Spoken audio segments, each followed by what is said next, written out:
வணக்கம், வாழ்க வளமுடன். நான் உங்கள் சிவா. இன்னைக்கு நம்ம உணவும் உலகும் நிகழ்ச்சியில சுவையான சாலை மீன் பொரியல் எப்படி செய்யலாம் அப்படிங்கிறத நம்ம பார்க்கலாங்க. பாருங்க, நான் கடையில இருந்து ஒரு 1/2 கிலோ சாலை மீன் வாங்கிட்டு வந்திருக்கிறேன். இப்போ எப்போவுமே நம்ம மீனை சமையலுக்கு பயன்படுத்துறதுக்கு முன்னாடி உப்பும் மஞ்சளும் போட்டு தண்ணியில் ஒரு 1/2 மணி நேரம் நம்ம மீனை அப்படியே போட்டு வச்சிடணும், ஊற வைக்கிறது மாதிரி. எதுக்குன்னு சொன்னால், மீனில் ஏதாவது கெமிக்கலோ அல்லது கொஞ்சம் விஷத்தன்மை ஏதாவது இருந்துச்சுன்னு சொன்னால் அது முறிஞ்சிடுங்க. பாருங்கள், உப்பு மஞ்சளும் கலந்து தண்ணியில் அப்படியே எடுத்து போட்டிருக்கிறோம். இப்போ இந்த மீன் பொரியல் பண்ணுறதுக்கு என்னென்ன பொருட்கள் தேவைன்னு பார்ப்போம். கொஞ்சம் 1 ஸ்பூனுக்கு ஜீரகம் எடுத்துருக்கிறேன். அப்புறம் இஞ்சி பூண்டு பேஸ்ட் கொஞ்சம் எடுத்துருக்கிறேன், 2 ஸ்பூன் அளவுக்கு. இது காஷ்மீரி வத்தல் பொடி. எதுக்குன்னு சொன்னால் கொஞ்சம் கலர் வர்றதுக்கு, கொஞ்சம் பார்க்க நல்லாயிருக்கும். ஆனால் கலர் பொடி நான் எதுவுமே யூஸ் பண்ண மாட்டேன்.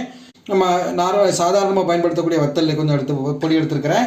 இது மல்லிப்பொடி கொஞ்சம் எடுத்துருக்கிறேன், கொஞ்சம் பெப்பரு, அதுக்கப்புறம் உப்பு தேவையான அளவுக்கு நம்ம எடுத்துக்கலாம். இங்கே பாருங்கள், எண்ணெயை நம்ம பொறுத்தளவில் நீங்கள் எந்த நம்ம நார்மலாக நீங்கள் பயன்படுத்தக்கூடிய எண்ணெய் எடுத்துக்கலாம். சில நேரம் நல்லெண்ணெயை பயன்படுத்தும் போது கொஞ்சம் கசப்பு வர்றது மாதிரி சிலவங்க உணர்வாங்க. ஸோ அதனால் நல்லெண்ணெயை தவிர்த்து நீங்கள் இந்த சன்ஃப்ளவர் ஆயிலோ தேங்காய் மற்ற எண்ணெய் நீங்கள் எடுத்துக்கலாம். இதில் நம்ம அந்த மசாலா கூடல கொஞ்சம் புளிப்பு சுவை வர்றதுக்கு ஒரு லெமனில் பாதி ஒரு துண்டு நம்ம எடுத்துருக்குறோம். இப்போ மசாலா நம்ம எப்படி செய்யலாம் அப்படிங்கிறத பார்க்கலாம். பாருங்கள், நான் முதல்ல வத்தல் பொடியை போடுறேன் மசாலா ரெடி பண்ணுறதுக்கு இந்த கண்ணாடி கோலையில். அதுக்கு அடுத்தால ரெண்டாவது காஷ்மீர் அந்த சில்லின்னு சொல்லுவோம் இல்லையா, அந்த காஷ்மீர் வத்தல் பொடியை நான் இப்போ கொஞ்சம் போட்டிருக்கிறேன். அதுக்கு அடுத்தால நம்ம மல்லி பொடியை நான் போடுறேன், அதாவது கொத்தமல்லி பொடி, மல்லிப்பொடியை போடுறேன். அதுக்கு அடுத்தால இஞ்சி பூண்டு. இந்த இஞ்சி பூண்டு பேஸ்ட்லாம் நம்ம போடுறதுனால ஏற்கனவே மீனை நம்ம தண்ணிலையும் ஊற வச்சுருக்கிறோம். அதனால் எப்போவுமே இந்த பேஸ்ட்டுக்கு தண்ணி கொஞ்சம் கம்மியாக தான் நம்ம யூஸ் பண்ணணும், பயன்படுத்தணும். இப்போ பாருங்கள் நான் ஜீரகத்தையும் போடுறேன். எப்பவுமே எந்த விஷயத்துலையும் நம்ம கொஞ்சம் சீரகம் பயன்படுத்துறது நமக்கு நல்லது. அது அகத்தை சீர் பண்ணுறதுனால அதுக்கு பேர் நம்ம சீரகம்னு நம்மளுடைய முன்னோர்கள் சொன்னாங்க. இப்போ பாருங்கள், தேவையான அளவுக்கு உப்பு கொஞ்சமாக நம்ம பயன்படுத்திப்போம், போதும். அதுக்கு அடுத்தால கொஞ்சம் பெப்பர் பவுடரும் நம்ம போட்டுப்போம், அதாவது மிளகு பவுடரும் கொஞ்சம் காரத்துக்காக சேர்த்துருக்குறோம். இப்போ இதை நல்லா ஃபஸ்ட்டு இந்த இஞ்சி பூண்டு பேஸ்ட்டோடு சேர்ந்து பிசையணும். இப்போ கொஞ்சம் லெமனையும் நம்ம புழிஞ்சு விட்டுப்போம். இந்த லெமன் நம்ம முதல்ல சொன்னாலே இந்த கொஞ்சம் புளிப்பு சுரவாதத்துக்கு லெமனையும் புழிஞ்சு விட்டுக்கலாம். இந்த மீனை நம்ம முழுவதும் எண்ணெயில் போட்டு பொரிக்க மாட்டோம். அந்த நான்ஸ்டிக்கு இது இருக்குல்ல, அதில் எண்ணெயை தடவி இந்த கொஞ்சம் எண்ணெயை ஒரு 2-3 ட்ராப் மீனுக்குள்ளே விட்டு தான் நம்ம பொரிச்செடுக்க போகிறோம். அது எப்போவுமே நமக்கு நல்லது. இதில் எந்த ஒரு கெமிக்கல் பவுடர்லேயும் நம்ம எந்த கெமிக்கலும் யூஸ் பண்ணலை. பாருங்கள், இப்படி தண்ணிக்கு ஊற்றாமல் இப்படி பிசைஞ்சால் கூட ஓரளவுக்கு, ஏன்னா லெமனு இஞ்சி பூண்டு பேஸ்டோட தண்ணிலாம் ஓரளவுக்கு நான் பேஸ்ட்டாக வந்துடுது. ஏன்னா கொஞ்சம் நம்ம தண்ணி என்ன பண்ணி சேர்த்துக்கலாம். பார்த்தீங்களா, இது நம்ம சொல்லுவோம் இல்லையா, துவையல் மாதிரி நான் வந்துருக்குது, அம்மியில் அரைச்செடுக்கிற மாதிரி. இல்லை கொஞ்சம் நம்ம என்ன தண்ணி சேர்த்துப்போம் பிசையும் போது. பாருங்க, நான் எவ்வளோ தண்ணி சேர்க்குறேன்னா ரொம்ப குறைஞ்ச அளவுக்கு தான் சேர்ப்பேன். இப்போ பாருங்கள், ஏன்னா தண்ணி சேர்ந்து மீனில் இது பிடிக்காத, மீன்லேயும் தண்ணி இது இருக்கும். போதும், கொஞ்சோண்டு தண்ணி சேர்த்துருக்குறேன். இதை நல்லா பிசைஞ்சு எடுத்துருவோம். ஏன்னா மீனில் ஒட்டிட்டு இருக்கணும் மசாலா. அந்த மீனை பாருங்கள், நான் இந்த மிளகா பிடிக்கிறதுக்காக 2 மேலேயும் கீழே, இந்த பக்கம் 2, அது பின்பக்கத்துலேயும் 2 கீரை எடுத்துருக்கிறேன்.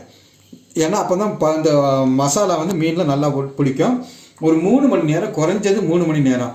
நீங்கள் எவ்வளோ நேரம், இப்போ சிலவங்க என்ன பண்ணுவாங்கன்னா காலையில் மசாலா தடவிட்டு ஒரு 9 மணிக்கு தடவி வச்சிட்டாங்கன்னா ஒரு 2-3 மணிக்கு யூஸ் பண்ணுவாங்க. அப்படி நம்ம பயன்படுத்தும் நல்ல ருசி வரும். ஆனால் குறைஞ்சபட்சம் ஒரு 3 மணி நேரமாவது ஊற வச்சாதான் நமக்கு நல்ல ருசி வருங்க. இப்போ அந்த மீனில் மசாலையை நம்ம தடவுவோம்.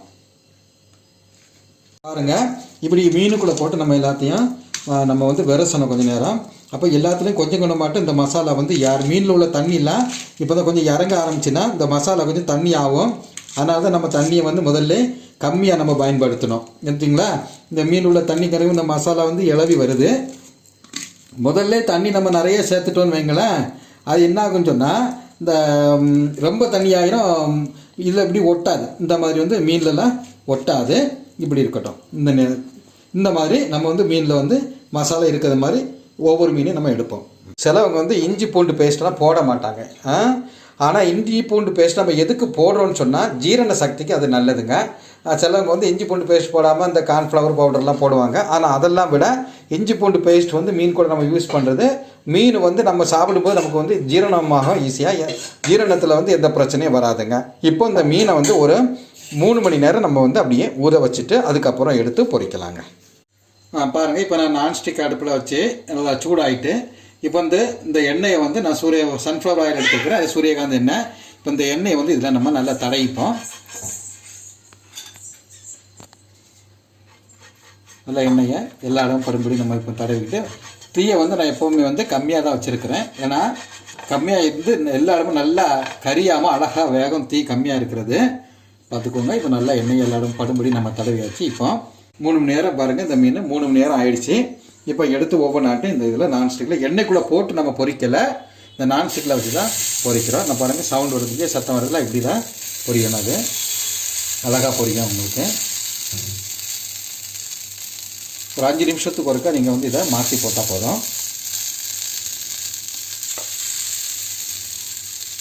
பாருங்கள், நம்ம வந்து போதும், இப்படி இருக்கட்டும். தீயை வந்து நம்ம கம்மியாக வச்சாலே போதும். இப்போ நான் அடுத்தல மாற்றி போடும் உங்களுக்கு காமிக்கிறேன். இந்த கொஞ்சம் மேலே ஒரு 5 நிமிஷத்தில் கொஞ்சம் இப்படி எண்ணெயை ஊற்றி விடுங்க. இந்த பொரியுது பார்த்தீங்களா, இந்த மாதிரி பொரிஞ்சிக்கிட்டே இருக்கணும். கொஞ்சம் பொரியுது நின்னோன்னா கொஞ்சம் இப்படி எண்ணெயை ஊற்றி சிம்மிலே வச்சுக்கோங்க. தீயை அழகாக பொரிஞ்சு வரும். கொஞ்சம் கழிச்சு நம்ம மாற்றி போடலாம்.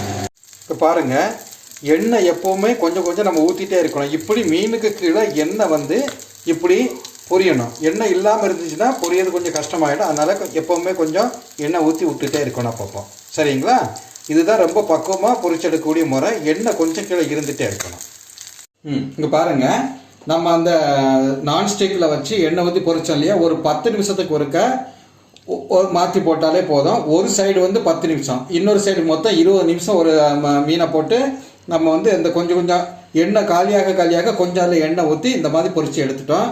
பாருங்கள், ரொம்ப அழகாக வந்திருக்குது. அதாவது நம்ம இஞ்சி பூண்டு சேர்த்ததுனால அந்த ஆங்காங்கே அந்த இது மசாலா ஒட்டி இருக்குது. இஞ்சி பூண்டு சேர்த்து எப்போவுமே போறீங்க, அதுதான் நம்மளுடைய ஆரோக்கியத்துக்கு நல்லது. பாருங்கள், சுவையான சாளை மீன் பொரியல் ரெடி ஆயிடுச்சு. இந்த சாளை மீன் வந்து உங்களுக்கே தெரியும், ஒமேகா 3 நிறைய சத்துக்கள் இருக்குது. நம்முடைய உடலுக்கும் ஆரோக்கியத்துக்கும் ரொம்ப நல்லது. இந்த சுவையான சாளை மீன் பொரியல் உங்களுக்கு பிடிச்சிருக்கும் நான் நம்புகிறேன். எங்களுடைய சேனலை சப்ஸ்கிரைப் செய்து உங்களுடைய மேலான கருத்துக்களை எங்களுக்கு எழுதி அனுப்புங்கள். மேற்கொண்டு நாங்கள் அனுப்பக்கூடிய ஒவ்வொரு வீடியோவும் உங்களை வந்து சேரும். நன்றி, வணக்கம்.